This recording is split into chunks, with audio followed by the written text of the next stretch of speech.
New Thought Society. Education is the most powerful weapon which you can use to change the world. Nelson Mandela.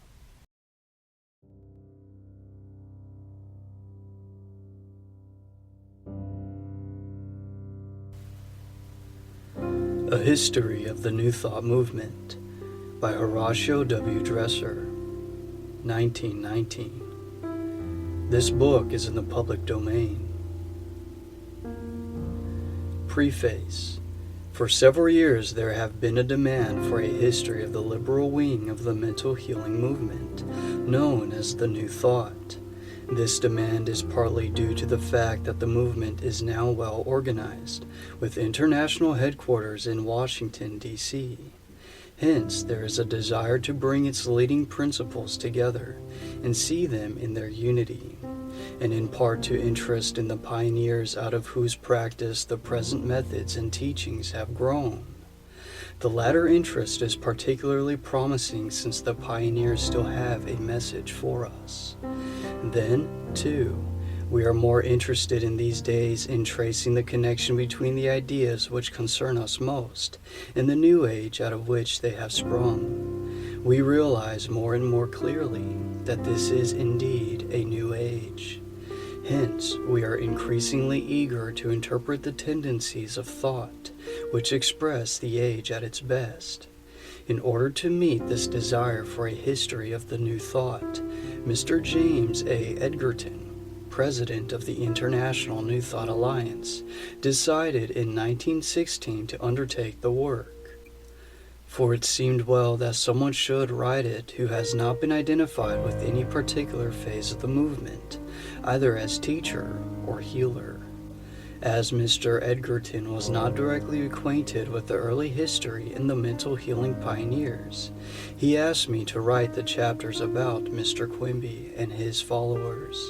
This I agreed to do, but then came interruptions due to the war, and the work was not begun. It has since seemed advisable that I should undertake the work as a whole, making use of such material as Mr. Edgerton had gathered. I have responded in the spirit in which the work was originally planned. This history is in fact the kind of book I had in mind in preparing and editing the companion volume, The Spirit of the New Thought, New York, 1917, in which were published various representative essays by different writers, with historical notes and a bibliography indicating the successive periods of the movement. The introduction to the latter volume defines the term New Thought and traces its use since it was adopted in 1895 as the name of the liberal wing of the therapeutic movement. The essays give expression to divergent opinions concerning the movement, while also indicating the development of the cardinal principles.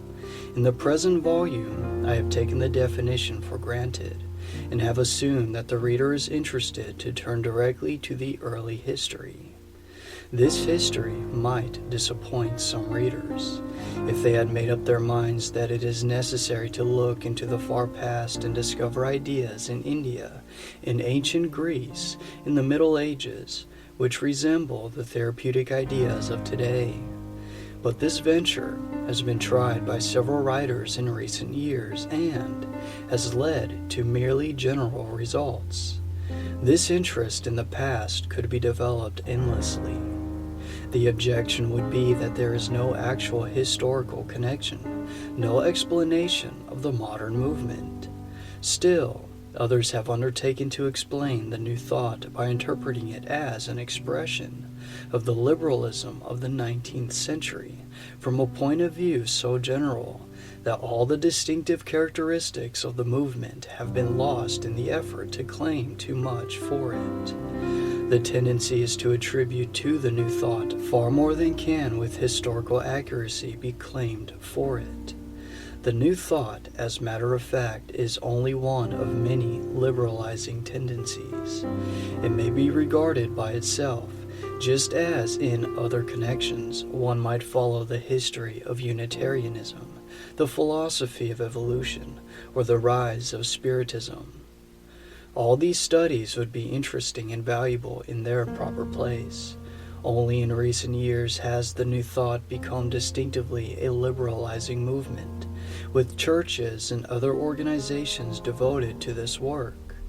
The mental healing movement was purely special at first. It had to be to attract attention to principles and methods which needed to be recognized. The movement grew up with little connection with any other of the special movements of the age. With no desire to attribute to the mental healing movement any results which do not belong to it, I am also without desire to place more emphasis on the work of the pioneers than that work deserves in the light of its fruits. But there is certainly no reason to ignore the work of those who patiently and faithfully labored for the good of humanity. The history here narrated may be followed without indulging in controversies.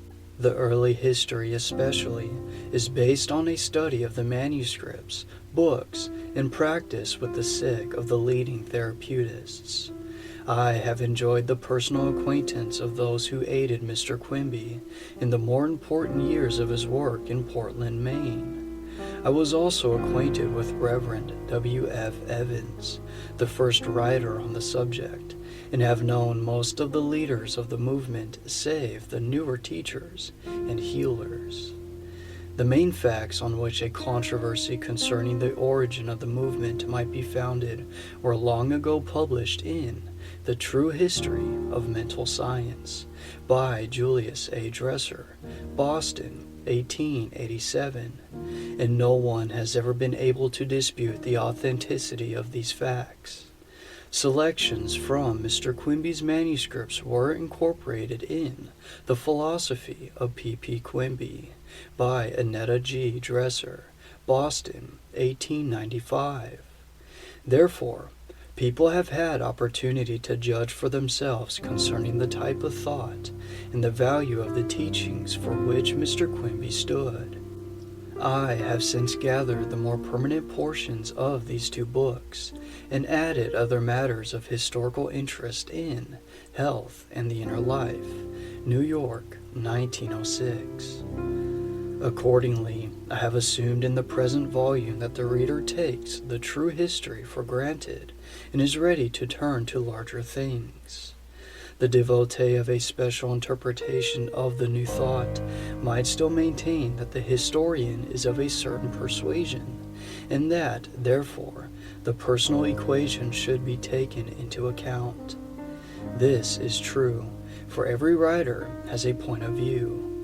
I must admit that, after an acquaintance with the movement which dates from the years when it was known as mental science, mind cure, and the Boston craze, the teachings of the early leaders still seem more profitable.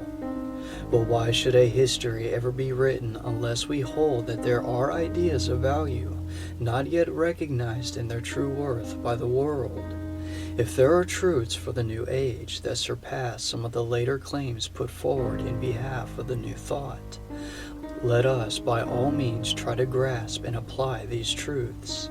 This is all the more important now that mental healing is well known, now that everybody makes some use of suggestion and is familiar with the psychological principles underlying the movement.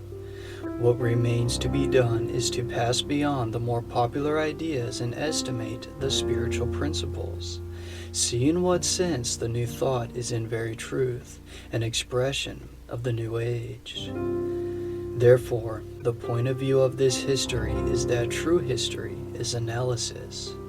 It shows us what principles are most important in the light of the tendencies from which they came. It is spiritual interpretation. Those who hold this point of view have no desire to attribute power to men, which belongs to God. They take no interest in claims for priority, or for special teachings said to be beyond debate as if they came by revelation. What we care for is the truth, which finds expression in God's own time, when it is needed. If we find that this truth became known without much connection with similar teachings long ago recognized in the world, there is no reason why we should not say so. Nothing is gained for a cause by claiming too much for it. The test, after all, is not history, but actual life, utility today. My part is that of the appreciative historian, not that of the ardent advocate or the devotee of a special cause or organization. Consequently, I have not brought forward any views of my own. End of preface.